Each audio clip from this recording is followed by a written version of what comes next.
There is no chance that my boy would take the bait. The mainstream media loves a juicy headline, especially when it's from a celebrity interview. They're always fishing for a dramatic attention-grabbing response, something that'll spark debates, fan outrage, or go viral. Today we're covering one of my favorite people in the world, an interview where a reporter tried this exact thing with Elton John, but the legendary singer wasn't about to fall for it, and I think his answer is a masterclass in PR. Before I go on with the video, make sure to subscribe and hit the notification bell for more stories just like this. I know that you're not a supporter of Donald Trump's. He loves your music. How did it feel when he took the lyrics to Rocket Man and he used it as a nickname for Kim Jong-un, and then he gave Kim Jong-un I laughed. I thought it was brilliant. I just thought, good on you, Donald. I'm the Rocket Man, yeah. Donald's always been a fan of mine, and he's been to my concerts many, many times. So, I've always been friendly towards him, and I thank him for his support. Yeah, when he did that, I just thought it was hilarious. It made me laugh. Classic Elton, right? He wasn't about to get drawn into political drama, and instead of taking the bait, the legendary singer is still standing. And he did what he does best, keeping it real and not miss a beat. And honestly, his response was refreshing. While so many celebrities jump at the chance to make a political statement, Elton just chose humor over drama. It's almost like he knew exactly what the reporter was angling for and decided to flip the script. It's not that he doesn't care about what's going on in the world, far from it. He has a foundation which focuses on battling HIV, which has raised since 1992 $450 million for HIV/AIDS programs across 4 continents. This funding has gone towards research advocacy, breaking down stigma, and supporting over 90 charities to provide healthcare across the world. And let's face it, there's something undeniably cool about a guy who doesn't let himself be dragged into divisive issues just because a reporter is fishing for a headline. He chooses his own battles, but the Variety reporter wanted an answer at all costs, and he kept pushing for it. He gave Kim one of your CDs and signed it. That was in one of the books about him, because Kim, I guess, didn't know the song, so... What's that? He gave Kim Jong-un the signed CD, yes. Which yeah. he'd never heard of it. I know, of course he hasn't heard of me, Kim Jong-un. I'd be very surprised if he had. I've never toured North Korea, and I have no intention of doing so. But I thought it was a light moment, and it was fun. Yeah.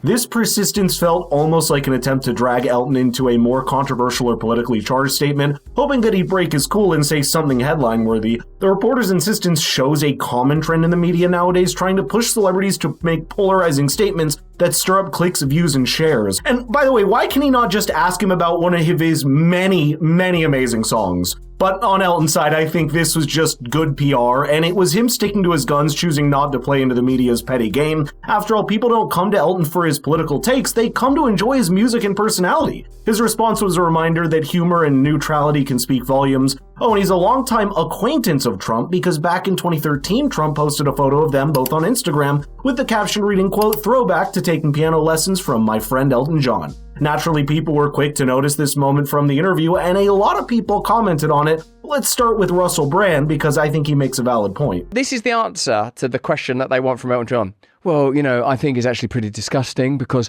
Rocket Man, that song's about dreams and kindness and hope, and Trump, unlike Kamala Harris, unlike Barack Obama, unlike the people that are facilitating all these endless wars, he's a bad person. And Kamala Harris and Obama, they're the good people, and life's that simple. And I'd like to take this opportunity to condemn Donald Trump. Condemning Trump is a sport, but is it being somewhat undone currently? Dwayne Johnson, tentative acceptance of Trump. Now, Elton John, tentative. And it seems that the tide is turning, that things are changing, and maybe even just cultural moments like this. Elton John saying that, he thinks it's funny and that the nickname Rocket Man is brilliant and amusing.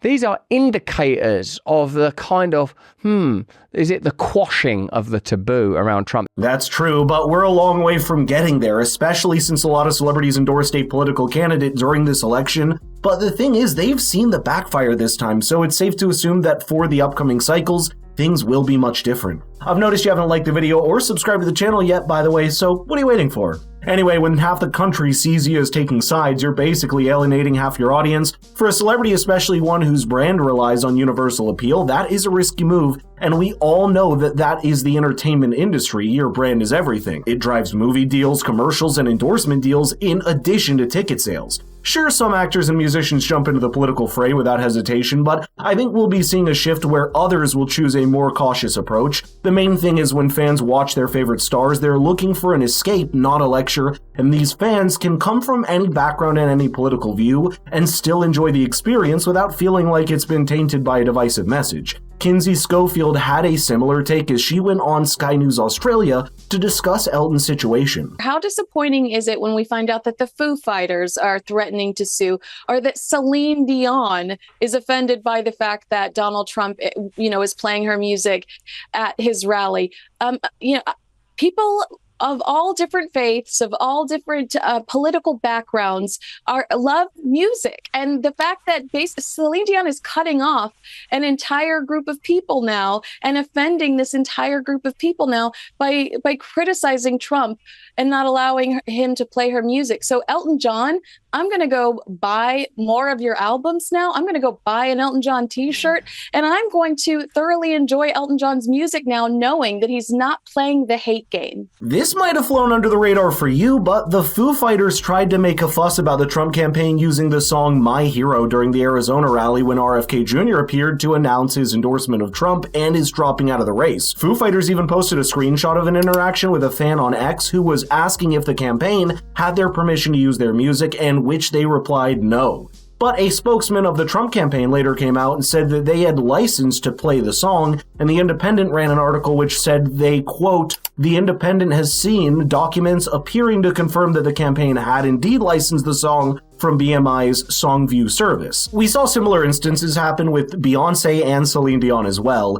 yet what these artists may not have considered is the unintended impact on their fan base. By making a public statement against the campaign's music choice, they risked alienating a significant portion of listeners. Many fans simply want to enjoy the music without the political undertones or the perception that their favorite artists are taking a hard stance against a candidate they support. But as Kinsey pointed out, Elton is all about love, and he talked about his importance in a recent interview where he was promoting his new musical. Well, this is a story about coming together, loving each other.